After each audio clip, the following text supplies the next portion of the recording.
আসসালামু আলাইকুম। মাহে রমজানের সবাইকে মোবারক। আমরা বলতে বলতে 2 রোজা আজকে পার করে ফেলতেছি। আজ শুক্রবার। তো গাইজ আপনাদের জন্য একটা ভিডিও নিয়ে আসলাম। সেই ভিডিওটা হলো এই যে আমার মালবেরি গাছটা, মাশাআল্লাহ দেখেন কত মালবেরি ধরেছে, মাশাআল্লাহ মাশাআল্লাহ। মালবেরি গাছটা কিন্তু অনেক বড় হয়েছিল, অনেক বড় হয়েছিল। তারপরে আমার ভাইয়া কেটে দিছে, এই যে দেখেন কেটে দিছে, যে অনেক বড় হয়ে গেছে, মালবেরি পারতে পারি না। এবং হয়েছে কি যে মালবেরির ডাল যত কেটে দিবেন মালবেরি ততই হবে। তো এত বড় গাছ হয়েছে, আর আমাদের এই যে 4 ফুট 4.5 ফুট দেয়াল, এটার উপরে আমি মহিলা মানুষ ওঠাও সম্ভব না। তো সেজন্য ভাইয়া কেটে দিছে, যে কেটে দেওয়ার পরে গাছটা ছোট হবে, ফলও ভালো হবে। তো দেখেন মাশাআল্লাহ একদম নিচ থেকে হয়েছে, দেখেন এই যে, এই যে দেখেন মাশাআল্লাহ। হ্যাঁ, একদম দেখেন এগুলো কাঁচা থাকতে একই রকম চেহারা, ওরা যখন পাকে, পাকার আগে হয় লাল, আর তারপরে হয় একদম কালো। আমরা তো সবাই জানি, এখন আসলে বাংলাদেশের মানুষ এত বোকা না যে কোনো জিনিস চিনে না। সবাই সব জিনিস চিনে, এখন সব গাছ চিনে।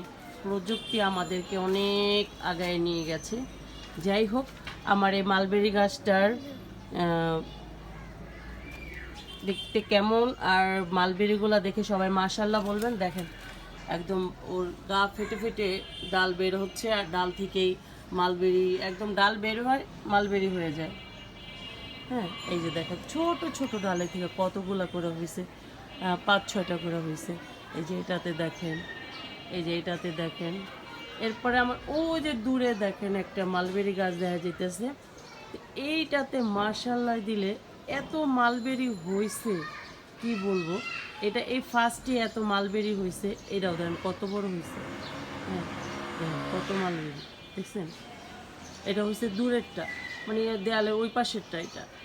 হ্যাঁ, তো এটা তো অনেক মালবেরি হয়েছে, ওইটা আবার অনেক মজা, মানে বেশি টক না। এটা যেমন টক লাগে কাঁচা থাকতে, মানে একটু যখন লাল কালার হয়ে যায় তখন, আর যখন একদম কালো হয়ে যায় তখন তো একদম আঙ্গুর ফেল। বিশ্বাস করেন, একদম আঙ্গুর ফল। যদি কারো চারা লাগে, মানে কাটিং লাগে, তাহলে অবশ্যই আমাকে ইনবক্স করবেন, আমাকে নক দিবেন। আমি সবাইকে ফ্রিতে মালবেরি গাছের চারা দেব। আমাকে 1 টাকাও দেওয়া লাগবে না, আমি ফ্রিতে দেব সবাইকে মালবেরির চারা। তো এই তো দেখেন আমি এখানে মালবেরির চারা করে ফেলছি। এটা এটা তো দেখেন, দেখেন এটা তো মালবেরি ধরছে চারা থেকে। তো আমার আরও এখানে অনেক মালবেরির চারা ছিল, আমার ভাইয়া নিয়ে গেছে বাড়িতে লাগানোর জন্য। তো ওনাদের জায়গায় লাগাবে, তো নিয়ে গেছে। তো এখান থেকে যে কাটিংগুলো বের হয়েছে ওগুলোও ভাইয়া নিয়ে গেছে, ওগুলোও ভাইয়া আর কি রোপণ করবো ভাইয়াদের ওখানে। তো যাই হোক, ভিডিওটা কেমন লাগলো অবশ্যই জানাবেন। সবাই ভালো থাকবেন, সুস্থ থাকবেন, নিরাপদে থাকবেন, আমাদের জন্য দোয়া করবেন, আমরাও আপনাদের জন্য দোয়া করি। তো আবারও বলতেছি মাহে রমজানের মোবারক সবাইকে, আমাদের সবাইকে রোজা রাখার এবং সুস্থ রাখার আল্লাহ তৌফিক দান করুক, আমিন। আসসালামু আলাইকুম।